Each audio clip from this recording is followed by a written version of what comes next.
नमस्कार दोस्तों, स्वागत है आपका मेरे इस YouTube चैनल हम लोग में। और इससे पहले मैं आगे बढ़ूं, हमेशा की तरह मैं आपसे अनुरोध करूंगा कि आप इस चैनल को सब्सक्राइब कर दें और साथ में वो आइकन आई बेल आइकॉन भी दबा दें ताकि आपको मेरे बातचीत के नोटिफिकेशन समय समय पर मिलते रहें। तो आज मैं बात करूंगा वक्फ बोर्ड पर आए सुप्रीम कोर्ट के फैसले के लिए। काफी समय के इंतजार के बाद सुप्रीम कोर्ट ने आज अपना ये फैसला दे दिया। वक्फ बोर्ड में जो कानून में जो मोदी सरकार ने अमेंडमेंट किए थे उसके बारे में।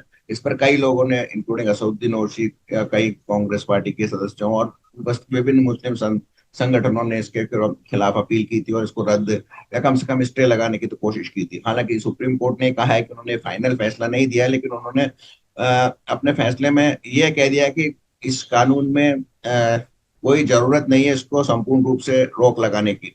उन्होंने कुछ कंडीशनल रोक लगाई है, जिसके बारे में मैं बातचीत करूंगा। लेकिन जो सबसे बड़ा इसमें जो प्रावधान किया था कि वक्फ बाय यूजर्स को हटा दिया था और ये कहा गया था कि रजिस्ट्रेशन जरूरी है, तो उसको सुप्रीम कोर्ट ने अपील किया है। उन्होंने कहा है कि अगर पर्चे नहीं है, पेपर नहीं है, तो आप उसको वक्फ बोर्ड नहीं कर सकते और रजिस्ट्रेशन जरूरी है। तो इसमें जो अब तक वक्त के बाई यूजर था कि जिस स्थान को भी वो किसी भी मुस्लिम धार्मिक एक्टिविटी के लिए इस्तेमाल करते थे, उसके चाहे पर्चे हो या ना हो, वो उसको वक्फ की प्रॉपर्टी घोषित कर देते, तो वो अब नहीं होगा। इसमें मुस्लिम पक्ष के लिए थोड़ी सी इतनी सी छूट है कि जो पिछली अब तक की जो प्रॉपर्टीज थी उन पर अ, उन्होंने उनको रिवर्सल के लिए उनको डी नोटिफिकेशन नहीं किया जा सकेगा। उनको डी नोटिफिकेशन के लिए पूर्ण रूप से कोर्ट का रास्ता इस्तेमाल करना पड़ेगा। और अब पहले ये होता था कि जो कोर्ट जो उसका ट्रिब्यूनल होता था वक्फ का, वही इस पे फैसला लेता था, तो वो हटा दिया गया है। अब इसको सामान्य कोर्ट ही इसको डिसाइड करेगा कि वो जो प्रॉपर्टी है वो वक्फ की है या नहीं है। और अगर पेपर नहीं है और रजिस्ट्रेशन नहीं है, तो अधिकतर केसों में ये चांसेस होगा कि वो डी नोटिफाई हो जाएगी और उनको वक्फ बोर्ड से हटा लिया जाएगा। इसमें आपको याद होगा कि जब ये बोर्ड का कानून, जब वक्फ का कानून आया था, जब अमेंडमेंट आया था, तो असदुद्दीन ओवैसी ने कहा था कि उत्तर प्रदेश में 1,20,000 जो वक्फ की प्रॉपर्टीज है उसमें 1,12,000 के पास तो कागज ही नहीं है। तो अब सबसे बड़ा खतरा उनको उत्तर प्रदेश में है, क्योंकि उत्तर प्रदेश में एक बहुत ही यशस्वी या कर्मठ मुख्यमंत्री हैं जो इस बारे में काफी फास्ट एक्शन लेंगे और वो फटाफट जो वो वक्त की प्रॉपर्टीज है उनको डी नोटिफाई करते चले जाएंगे। तो ये एक बहुत बड़े है सेक्युलरिस्ट लोगों के लिए बहुत बड़ी जीत है।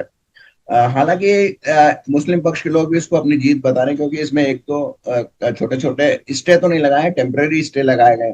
इसके अलावा जो ये हो गया कि ट्रिब्यूनल को हटा दिया गया है, तो ये बहुत बड़ी बात है। इस वक्त बाय यूजर को हटाना है सबसे बड़ा फैसला है।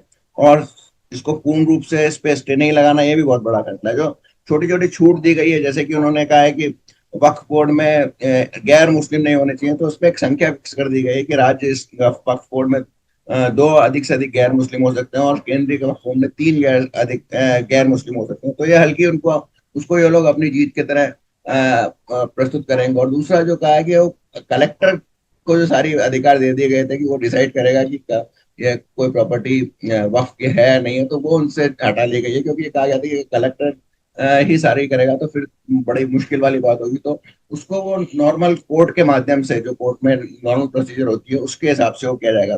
तो कुल मिला के कोई बड़ा रिलीफ मुस्लिम समुदाय को नहीं दिया गया है। हाँ, एक और है, एक और जो कानून में था कि गैर मुस्लिम तो कम से कम 5 साल तक जिसने मुस्लिम इस्लाम का धर्म का नहीं माना है, पालन नहीं किया है, उसको वक्फ बोर्ड में डोनेट नहीं कर सकता है या वक्फ नहीं कर सकता। उसमें थोड़ा सा रिलीफ मिला है कि वो कर सकता है तब तक जब तक कि सरकार इस पर निश्चित रूप से अपना कानून नहीं बनाए कि मुस्लिम का धर्म को पालन करने वाला कौन कहलाएगा और 5 साल में वो क्या प्रक्रिया होगी।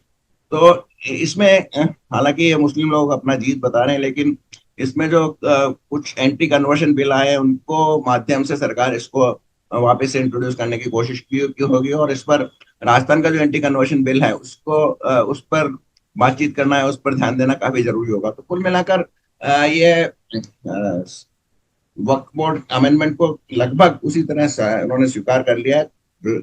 रोक लगाने से मना कर दिया है। जब अंतिम फैसला आएगा तो उसमें भी रोक नहीं होगी और इस पर कुछ सुनवाई होनी बाकी है, ऐसा मेरे को नहीं लगता है। तो कुल मिला के वक्फ बोर्ड का जो नरेंद्र मोदी सरकार लाया था और जो उन्होंने तथाकथित सेक्युलरिज्म पे चोट की थी, वो लगभग के निशाने पे लगी है। और अब इस पर कार्रवाई शुरू होगी और बहुत तेजी से कार्रवाई होगी, और विशेषकर उत्तर प्रदेश, आसाम, महाराष्ट्र, गुजरात, राजस्थान, ऐसे राज्यों में जहाँ पर मध्य प्रदेश भी लीजिए, जहाँ पर बीजेपी की सरकारें हैं। हाँ, कर्नाटका वगैरह में थोड़ा जरूर कुछ होगा, लेकिन अब वो नहीं हो सकती है, जैसा कि तमिलनाडु में पूरा का पूरा गांव ही वक्फ के नाम पे घोषित कर दिया गया था। तो आ, ये नरेंद्र मोदी ने अपना एक तरह से एक वादा पूरा किया। और अब दूसरा जो उन्होंने स्वतंत्रता जो इस पर लाल किले की प्राचीर से कहा था कि जो डेमोग्राफी चेंज हो रही है और जो घुसपैठिए है, उन पर उनका सीधा सीधा अटैक होगा।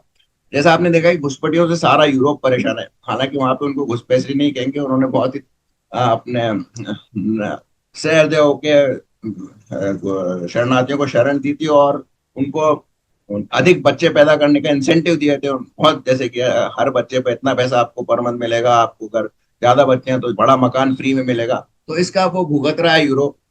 उन शरणार्थी जो कि अब लगभग कई जगह पे बहुमत में आ गए, अब बहुसंख्यक हो गए हैं। तो इन सब से बचने के लिए नरेंद्र मोदी एक और नया डेमोग्राफिक कमीशन जो बनाने की बात कर रहे थे, तो वो कर रहे हैं। और अब शायद अपने जाते जाते अंतिम, ये अंतिम टर्म होगी, और हो सकता है नरेंद्र मोदी 2029 के लिए चुनाव प्रधानमंत्री का के लड़े, लेकिन काफी कड़े फैसले लेंगे और काफी निर्णायक फैसले इस टर्म में लेंगे, ऐसा प्रतीत होता है। 2 दिन बाद उनका जन्मदिन है, तो उनको जन्मदिन की बहुत बहुत अग्रिम शुभकामनाएं। और आज के इस वक्फ बोर्ड स्पेशल में इतना ही। आशा है आपको मेरी बातचीत अच्छी लगी हो। अगर अच्छी लगी हो तो इसको लाइक कीजिए और अपने दोस्तों के साथ शेयर कीजिए। यहाँ तक बनाने के लिए बहुत बहुत धन्यवाद। जय हिंद, वंदे मातरम।